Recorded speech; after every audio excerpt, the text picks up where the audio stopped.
अस्सलाम वालेकुम। आपका भाई आफ्ताब हुसैन और फार्म साफ़ी आपसे मुखातिब है। मैं और मेरी पूरी जो टीम है, ख़ास तौर पे मेरे प्रोड्यूसर आर सिद्दीकी, हमारी कोशिश होती है कि अवामी मसाइल को आपके सामने लाते हैं। सियासी भी होते हैं, समाजी भी होते हैं, मुख्तलिफ़ हवालों से होते हैं। लेकिन आज जो मेरा मौजू है उसमें शायद मैं कम बोलूँगा और आपके सामने कुछ हक़ाइक़ भी लाऊँगा। बात है एक ज़ईफ़ुल उमर अमरीकी शहरी की, जो पाकिस्तानी निजात हैं, जिनका नाम है जाफ़र चुनाए। इस वक्त वो अमेरिका में मौजूद हैं। उनकी आप तस्वीर देख रहे हैं कि इस वक्त वो ऑक्सीजन पर हैं और इंतहाई जो है तशवीशनाक हालत में। अल्लाह ताला उनका जो साया अपने बच्चों पर कायम रखे।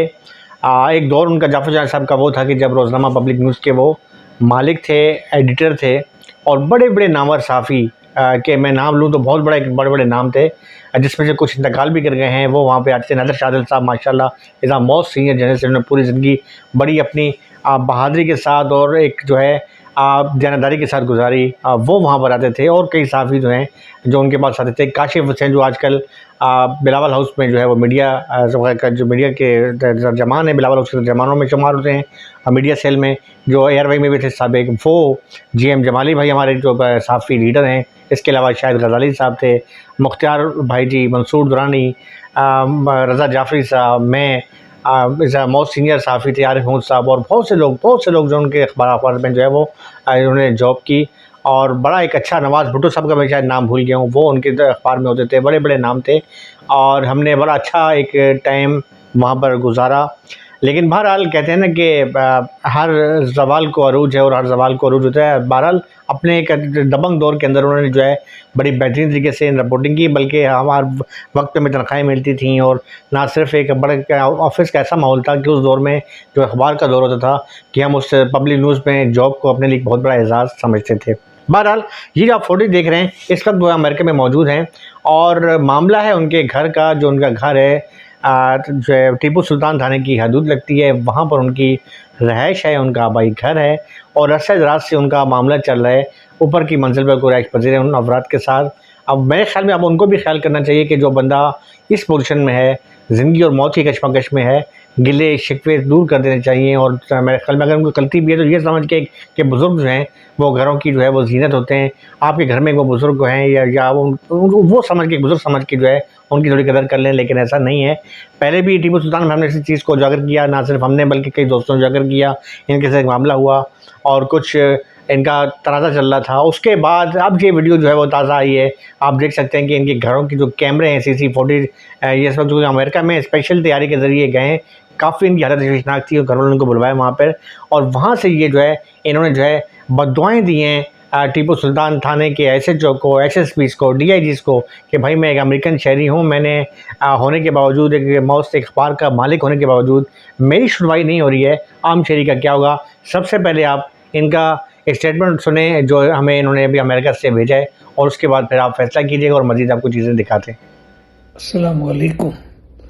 IG साहब, DIG साहब, AIG साहब, जाफ़र चुनाए, ऑरलैंडो USA से बात रिकॉर्ड कर रहा हूँ। आपसे दरख्वास्त है कि हलीम मेहर ने मुझे खुलेआम कत्ल की और गंदी गालियाँ दी। आप तीनों को मैंने भेजा, आप तीनों खामोश, नो एक्शन। हर तरह से मैंने कोशिश की कि किसी भी तरह हलीम मेहर की पकड़ हो कानून के हाथों, मगर आप तीनों ने उनको हमेशा बढ़ावा दिया और उसका हौसला बढ़ाया। क्या कसूर है मेरा? आज खुलेआम उसने मेरी छत का ताला तोड़ा, अंदर गया, मेरे सारे बिल्डिंग के कैमरे तोड़ दिए। SHO को कराची से मेरी बिल्डिंग वालों ने दरखास्त दी, मैंने आप लोगों को भी दरखास्त दी, कुछ नहीं हुआ। आपकी इस रवैये की वजह से मैं पाकिस्तान छोड़कर USA आ गया हूं, मगर अभी तक आपका पेट नहीं भरा। जुल्म करने की हद होती है साहब। खुदा के वास्ते, अल्लाह और रसूल का वास्ता है, आपको मत करे ऐसा। क्या रिश्तेदारी है आपकी? मैं पूछता हूं, क्या रिश्तेदारी है अली मेहर से आप लोगों की, जो इतना इसको तहफ़्फ़ुज़ देते हो आप? मत करो, खुदा से खौफ डरो। उसकी लाठी चलेगी तो कुछ नहीं बचेगा, याद रखना। अगर कार्रवाई नहीं करोगे तो इंशाअल्लाह अल्लाह उसका हिसाब लेगा आपसे। अस्सलाम वालेकुम। आपने ये देखा इनके ऑक्सीजन इन्हें लगी हुई है तशवीशनाक हालत में। ज़िंदगी का एक ऐसा मोड़ है कि जिस पर जो है अल्लाह ताला जो है तमाम लोगों को जो है उनकी आखिरत भी आसान करे, उनका सैरजाब उनको करे। बड़ा ये मुश्किल मरला होता है कि जब इंसान किसी तशवीशनाक हालत में होता है, ICU का नाम ही काफ़ी होता है। तो मेरे ख्याल में उस वक्त बंदा जो है ना गिले शिकवे नहीं करता, लेकिन इस हालत के अंदर भी जो है ये जो अब गिले शिकवे कर रहे हैं, इसका मतलब है कि ये जेन्युइन हैं, हक़ पर हैं और इनकी सुनवाई नहीं हुई है। अल्लाह ताला इनको ज़िंदगी दे, लेकिन अगर इनके साथ खुदा न खास्ता कुछ होता है तो इसकी ज़िम्मेदार यकीन तौर पे सिंध पुलिस के वो अफसरान भी होंगे कि जिन तक इन्होंने राब्ते भी किए लेकिन उन तक सुनवाई नहीं हुई। ये वीडियो आप देखें कि इनके घर के किस तरीके से जो है वो घरों पर चेहरे पर जो है वो चेहरे ढांप कर लोग आते हैं, इनके पड़ोसी, और कैमरे तोड़े सिर्फ इस वजह से कि उनके क्या मकासद थे। ये तो जाफ़र साहब ने पहले ही आपको बता दिया स्टेटमेंट के अंदर कि वो क्या चाहते हैं। मज़ीद आप ये वीडियो देखिए।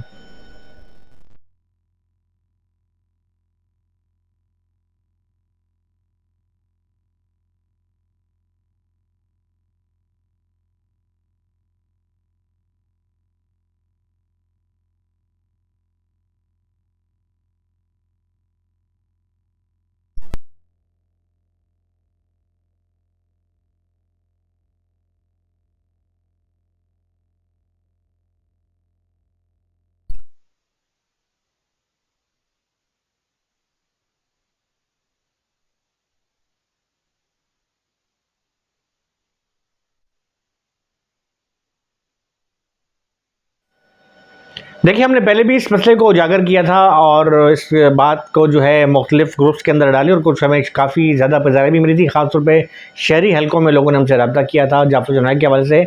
और वैसे भी अमेरिकन शहरी जो होता है उसकी अपनी एक पावर होती है। मुझे नहीं लग रहा कि जाफ़र जुनैद साहब ने वो शायद अभी रब्ता वहाँ पर भी स्टेटमेंट नहीं किया, या अपनी पावर इस्तेमाल नहीं की, या उन्हें अंदाज़ा नहीं है, या उसे बहुत ही ज़्यादा हल्का लेना, या आपने जो पुराने वो सहाफ़ी जो इनके अखबार में उस वक्त रिपोर्टर होते थे, आज बड़े बड़े ओहदों पर, बड़ी बड़ी जगहों पर मौजूद हैं, अच्छी अच्छी जगहों पर हैं। जैसा कि मैंने काशिफ हुसैन का नाम लिया कि आज वो बिलावल हाउस के जो हैं वो मीडिया सेल के अंदर हैं। अब वो जब खैरपुर से यहाँ पर आए थे, कराची आए थे, रोज़नामा कायनात में नवाज़ भुट्टो साहब हमारे और साथ होते थे। नवाज़ भुट्टो साहब के साथ मैं, काशिफ हुसैन, हम जो है मैंने यहाँ ज्वाइन किया था और रोज़नामा पब्लिक न्यूज़। तो उस दौर में जो, और अब के दौर में काशिफ, अल्लाह हमें दुआ है, हमारा भाई है, अल्लाह उसे और तरक्की दे, काशिफ हुसैन है और कई सहाफ़ियों के हैं जो इस वक्त जो है मुख्तलिफ़ अहम ओहदों पर फायज़ हैं और बड़े अहम ओहदों पर हैं, जिनके मतलब ये समझें कि इस्टेब्लिशमेंट उनके हाथ में, एक कॉल के ऊपर जो है सारी इस्टेब्लिशमेंट करी होती है, तमाम अफसरान के पास उनसे रब्ते में। तो कोई बात नहीं है कि वो मेरे ख्याल इनका उनसे रब्ता करें और वो एक कॉल के ऊपर क्या से क्या हो जाए, लेकिन फिर भी इन्होंने अपना फ़ैसला अल्लाह ताला के पास छोड़ा है।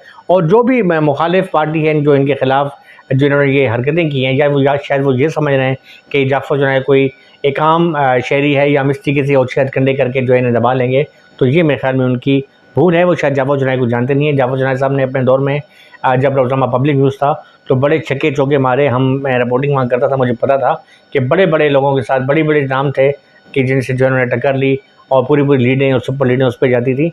तो बड़ा एक बहुत बड़ा नाम है जाफ़र जुनैद, और जो ताजर हैं खासतौर पर वो समझते हैं। बहरहाल फ़ैसला करना अब जो है आपका काम है। हमारी ये कोशिश थी कि उनका जो पैगाम है आला काम तक पहुँचाएँ, और इस वीडियो को भी जो है हम पहुँचाएँगे। आप भी अगर वीडियो देखें, आप सब्सक्राइब करते हैं, हमें लाइक करते हैं, आपका शुक्रिया। लेकिन ये भी सवाब समझ के ग्रुपों में डालें ताकि जाफ़र जुनैद साहब की जो है वो सुनवाई हो। अल्लाह ताला उन्हें सेहत कामला अता फ़रमाए। अपने भाई आफ्ताब हुसैन और फ़ाहम साफ़ी और मेरे प्रोड्यूसर हारिस सिद्दीकी को इजाज़त दें। अल्लाह हाफ़िज़। पाकिस्तान ज़िंदाबाद।